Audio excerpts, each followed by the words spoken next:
Happy Sunday, everyone. Hopefully it's a nice day for you. And if you happen to be on call, hopefully it's pretty quiet. Had this warranty compressor here, and they didn't need it back, so I decided, what the heck, let's cut it open, figure out why it failed. So I took my little 3-inch angle grinder, just grinded along the weld there and cut her loose. Popped it open and barbecue. This is the floating seal, in case you didn't know. This is designed to separate in the event that you have high compression ratio, which is aka temperature. When it gets really hot, this thing will separate and allow the discharge gas to go right back down into the shell. So it's kind of what the bottom looks like. I had to manhandle it to get it off, but you know, there's kind of what it looks like. Set that down, get a better look at it. Here is the top of the scroll. This would be the fixed scroll. Let's pop this off, take a look. So here is the underside of the scroll. As you can see, these are the they're called flanks. You know, there just happens to be a lot of oil down there. Don't see anything that really just is, you know, glaring at me. You know, maybe some ever so slightly some galling, which is caused by liquid floodback. You know, but it doesn't look too bad. Here is the orbiting scroll,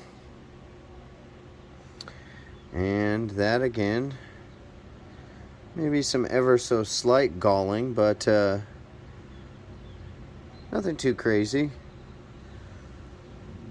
So far nothing is rearing its ugly head as to why this compressor failed.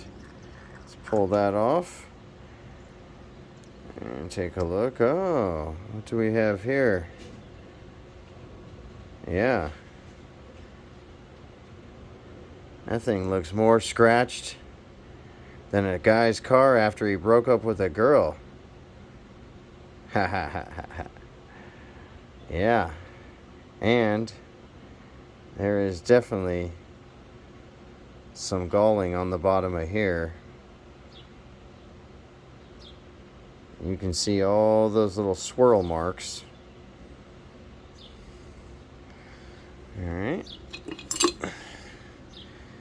This is the Oldham coupling, OLD-HAM, I believe, and a lot of the times this thing gets destroyed, but this one is intact. Doesn't appear to be too bad. Set that down and continue on. You can see on the top of here that there has definitely been some metal to metal contact. And then this is where, this right here, this hole is where the oil comes up from the bottom in the sump, which would be down at the bottom of the motor. This is basically your bearings. Let's take a look at this.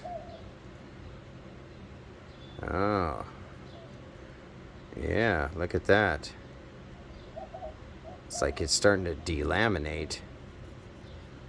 And she's definitely seen some better times, that's for sure.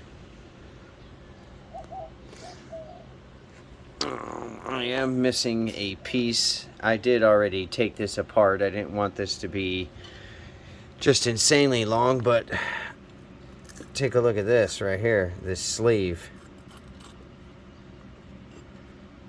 Uh-oh. That's not good. Yep. This sleeve is definitely toast. the other thing I noticed was this shaft is very, very, very hard to turn.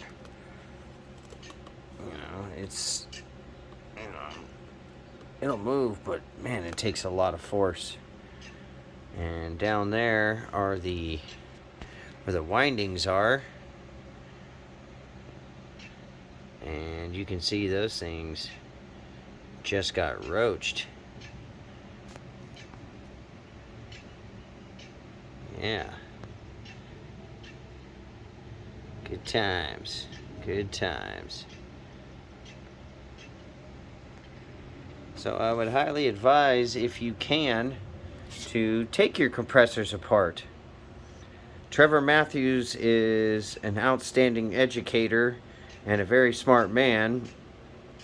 Chris Stevens with HVACR videos also is very good in his videos about cutting compressors open and figuring out why. We are HVAC detectives, and we need to investigate and figure out why things failed, not just replace parts.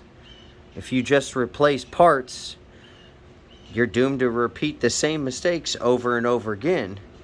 But if you figured out what the root cause of a problem is, you can fix it, make the customer happy, they'll have a fully functional piece of equipment, and you provided an outstanding service. That is our job in a nutshell, ladies and gents. That is our job. Something else I noticed here too. I don't know if you can, yeah, you won't be able to hear it, but I can hear the temperature clicks on type thing, and they're just slapping around. Well, I hope you all enjoy your Sunday and get out there and keep on HVACing.